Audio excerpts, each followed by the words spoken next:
আসসালামু আলাইকুম। আশা করি সকলে ভালো আছেন, ইমান এবং স্বাস্থ্যে। আজ আমরা জানতে চলেছি একটি গুরুত্বপূর্ণ কথার ব্যাখ্যা, যা শুনলে আপনার চোখেও পানি আসতে পারে। চলেন জেনে আসি আসল ঘটনা। আপনি কি জানেন কবর জিয়ারত করার সময় কবরের মধ্যে কি ঘটে? আপনি কবর জিয়ারত করলে মৃত মানুষ কি বুঝতে পারে? শুক্রবার জুমাবারে কবর জিয়ারত করলে রূহ কিভাবে কবরে প্রবেশ করে? মহানবী সাল্লাল্লাহু আলাইহি ওয়াসাল্লাম বদরের ময়দানে মৃত কাফেরদের উদ্দেশ্যে কি বলেছিলেন? মৃত মানুষেরা কি সেই কথা শুনতে পেরেছিল? আজকের ভিডিওটি খুবই তথ্যবহুল, তাই না টেনে শেষ পর্যন্ত দেখার অনুরোধ রইল। সহিহ বুখারীতে একটি হাদিসে উল্লেখ আছে, একদিন রাসূলুল্লাহ সাল্লাল্লাহু আলাইহি ওয়াসাল্লাম এক মহিলার পাশ দিয়ে যাচ্ছিলেন। তিনি দেখতে পারলেন সেই মহিলা কবরের পাশে বসে উচ্চস্বরে বিলাপ করে ক্রন্দন করছিল। নবী করিম সাল্লাল্লাহু আলাইহি সাল্লাম তাকে বললেন, তুমি আল্লাহকে ভয় করো এবং ধৈর্য ধারণ করো। মহিলাটি রাসূলুল্লাহ সাল্লাল্লাহু আলাইহি সাল্লামকে বলল, আপনি আমার কাছ থেকে দূর হন। আপনি আমার কষ্ট কি বুঝবেন? আপনার উপর তো আমার মতো এত বিপদ উপস্থিত হয়নি। মূলত মহিলাটি রাসূলুল্লাহ সাল্লাল্লাহু আলাইহি সাল্লামকে চিনতে পারেননি। পরবর্তীতে তাকে বলা হলো, ইনি হলেন নবী করিম সাল্লাল্লাহু আলাইহি সাল্লাম। আপনি তাকে এটা কি বললেন? এরপর সেই মহিলা নবী করিম সাল্লাল্লাহু আলাইহি সাল্লাম এর দরবারে এসে উপস্থিত হলেন। রাসূলুল্লাহ সাল্লাল্লাহু আলাইহি সাল্লামের কাছে তখন কোনো প্রহরী ছিল না। সেই মহিলা অনুতপ্ত কণ্ঠে বললেন, হে আল্লাহর রাসূল, আমি আপনাকে চিনতে পারিনি। ধৈর্য বিপদের প্রাথমিক অবস্থাতে ধারণ করতে হয়। আসলে মহিলাদের ধৈর্যের শক্তি পুরুষদের তুলনায় অনেক কম। এরা কবর জিয়ারত করতে গিয়ে দোয়া কালাম ছেড়ে কান্না করতে শুরু করে দেয়। এই জন্য মহিলাদেরকে কবর জিয়ারত করতে না যাওয়ার উপদেশ দেওয়া হয়েছে। এক হাদিসে রাসূলুল্লাহ সাল্লাল্লাহু আলাইহি সাল্লাম কবর জিয়ারত করা নিয়ে মহিলাদেরকে অভিসম্পাদন করেছেন, অর্থাৎ ওই সকল নারী যারা মৃত ব্যক্তির কবরের পাশে বিলাপ করে কাঁদে। ইসলামে প্রাথমিক দিক কবর জিয়ারত করা নিষিদ্ধ থাকলেও পরবর্তীতে রাসূলুল্লাহ সাল্লাল্লাহু আলাইহি সাল্লাম কবর জিয়ারতের অনুমতি ও উৎসাহ দিয়ে বললেন, আমি তোমাদেরকে কবর জিয়ারত করতে নিষেধ করেছিলাম, এখন থেকে তোমরা কবর জিয়ারত করতে পারবে, কেননা কবর জিয়ারতের মৃত্যুর কথা স্মরণ হয়, তাই তোমরা বেশি বেশি কবর জিয়ারত করো। আর আমি তোমাদেরকে 3 দিনের অধিক সময় কুরবানির গোশত রাখতে নিষেধ করেছিলাম, অর্থাৎ 3 দিনের মধ্যে কুরবানির গোশতকে শেষ করতে হবে। এখন যতদিন ইচ্ছা তা খেতে পারো। রাসূলুল্লাহ সাল্লাল্লাহু আলাইহি সাল্লাম বলেছেন, যখন কোনো মুসলিম ব্যক্তি দুনিয়াতে পরিচিত তার কোনো মৃত ভাইয়ের কবরের পাশ দিয়ে গমন করে এবং তাকে সালাম দেয়, তখন তাকে তার সালামের উত্তর দেওয়ার জন্য ফেরত দেন। উল্লেখিত হাদিস দ্বারা প্রমাণিত হয় যে মৃত ব্যক্তি তাকে চিনতে পারেন এবং তার সালামের উত্তর দেন। মৃত ব্যক্তি জীবিত ব্যক্তির জিয়ারত বুঝতে পারেন এবং এতে সে অত্যন্ত খুশি হন। মৃত ব্যক্তি আমাদের মতো শুনতে, দেখতে পারার বিষয়ে সম্পূর্ণ স্বাধীন নয়। তাদের শোনা ও দেখার ক্ষমতা সম্পূর্ণ আল্লাহ তাআলার এখতিয়ারের অধীনে।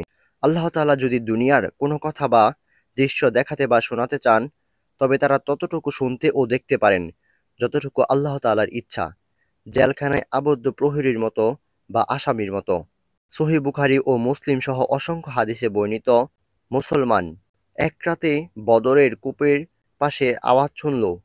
তারা দেখতে পেলেন রাসূলুল্লাহ সাল্লাল্লাহু আলাইহি সাল্লাম বদরের কূপের পাশে দাঁড়িয়ে উচ্চ আওয়াজে সম্বোধন করে ডাকছিলেন, হে আবু জাহেল ইবনে হিশাম, হে সাফা ইবনে রাবিয়া, হে উবাবা ইবনে রাবিয়া, হে উমাইয়া ইবনে খাল, তোমাদের প্রভু তোমাদের সাথে যে অঙ্গীকার করেছিলেন তাকে তোমরা সত্যরূপে পেয়েছ।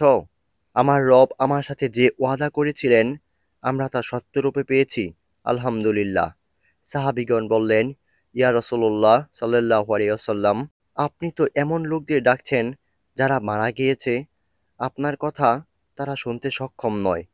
এমনকি হযরত উমর রাদিয়াল্লাহু তাআলা আনহু বললেন, ইয়া রাসূলুল্লাহ, আপনি আত্মাহীন দেহের সাথে কথা বলছেন, তারা তো শুনতে পায় না। উত্তরে রাসূলুল্লাহ সাল্লাল্লাহু আলাইহি সাল্লাম বললেন, আল্লাহর শপথ, তোমরা আমার কথা তাদের চেয়ে বেশি শুনতে পাওনি। তারা শুনতে পায় কিন্তু তারা উত্তর প্রদানে ক্ষমতা রাখে না।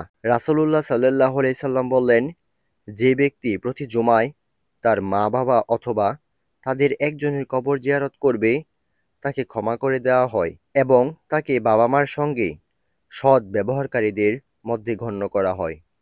অথচ সন্তানরা আজকাল এত ব্যস্ত যে মরহুম পিতামাতার কবরে শুধু সালাম বিনিময়ের সময়টুকু নেই। কবর জিয়ারতে জীবিত ও মৃত উভয়ের জন্য অসংখ্য কল্যাণ নিহিত রয়েছে। তার মধ্যে কিছু উল্লেখ করা হলো: এক, মৃত ব্যক্তি ও কবর জিয়ারতকারীর মাঝে আত্মিক সম্পর্কের সৃষ্টি হয়। তোমরা মৃতদের কবর জিয়ারত করো, নিশ্চয়ই তারা তোমাদের জিয়ারতে আনন্দিত হয়। দুই, পরকালে স্মরণ হৃদয়ে জাগ্রত হয়। রাসূলুল্লাহ সাল্লাল্লাহু আলাইহি সাল্লাম বলেন, তোমরা কবর জিয়ারত করো, কেননা তারা তোমাদেরকে আখিরাত স্মরণ করিয়ে দেয়। তিন, মৃত ও জীবিত উভয় গুনাহ মাফ হয়। হাদিসে বর্ণিত আছে, রাসূলুল্লাহ সাল্লাল্লাহু আলাইহি সাল্লাম প্রতি বছর একবার উহুদের যুদ্ধে শহীদদের জন্য কবর জিয়ারত করতেন, তাদের জন্য সালাম দিতেন এবং মদিনার বাকি কবরসমূহ কয়েকবার জিয়ারত করতেন, তাদের সালাম দিতেন এবং তাদের জন্য দোয়া করতেন। তিনি বলতেন, আসসালামু আলাইকুম, হে মুসলিম কবরবাসী, ইনশাআল্লাহ আমরা অতি শীঘ্রই তোমাদের সাথে মিলিত হব। যখন কোনো জিয়ারতকারী ব্যক্তি কবরে শায়িত ব্যক্তির জন্য মহান আল্লাহ তাআলার কাছে আমাদের ও তোমাদের জন্য নিরাপত্তা কামনা করছি কান্নাকাটি করে দোয়া পাঠ করে, তখন আল্লাহ পাক রব্বুল আলামিন সর্বপ্রথম জিয়ারতকারীর সেই ব্যক্তির জীবনের গুনাহগুলোকে মাফ করে দেন। সুবহানাল্লাহ।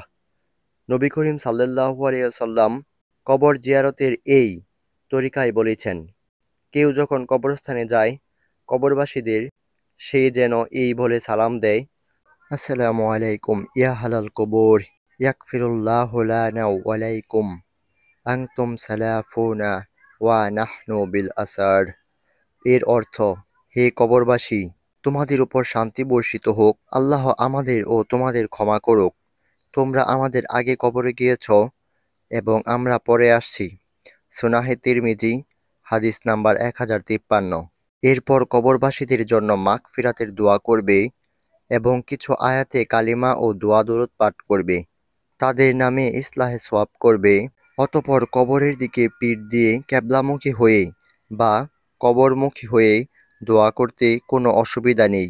কবরের বিষয়ে ইসলাম কোনো প্রকার বাড়াবাড়ি অনুমোদন করে না।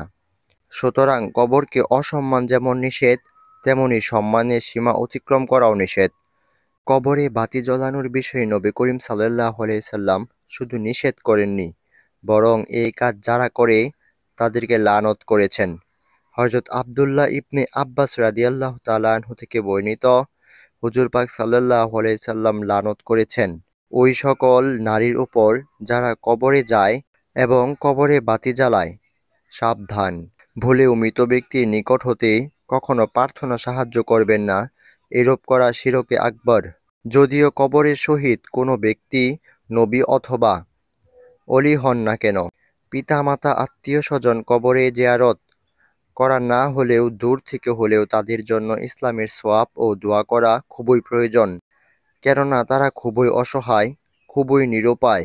হে আরশের মালিক, আমাদের মরহুম পিতামাতার কবরকে জান্নাতের টুকরা বানিয়ে দেন, আর যাদের পিতামাতা জীবিত রয়েছেন তাদের দীর্ঘ নেক হায়াত দারাজ করেন। আমিন। আমাদের পুরো ভিডিওটির সাথে থাকার জন্য আপনাকে অসংখ্য ধন্যবাদ। ভিডিওটি ভালো লাগলে একটি লাইক দিয়ে চ্যানেলটি অবশ্যই সাবস্ক্রাইব করবেন। আজকের মতো এখানেই বিদায় নিচ্ছি। আসসালামু আলাইকুম।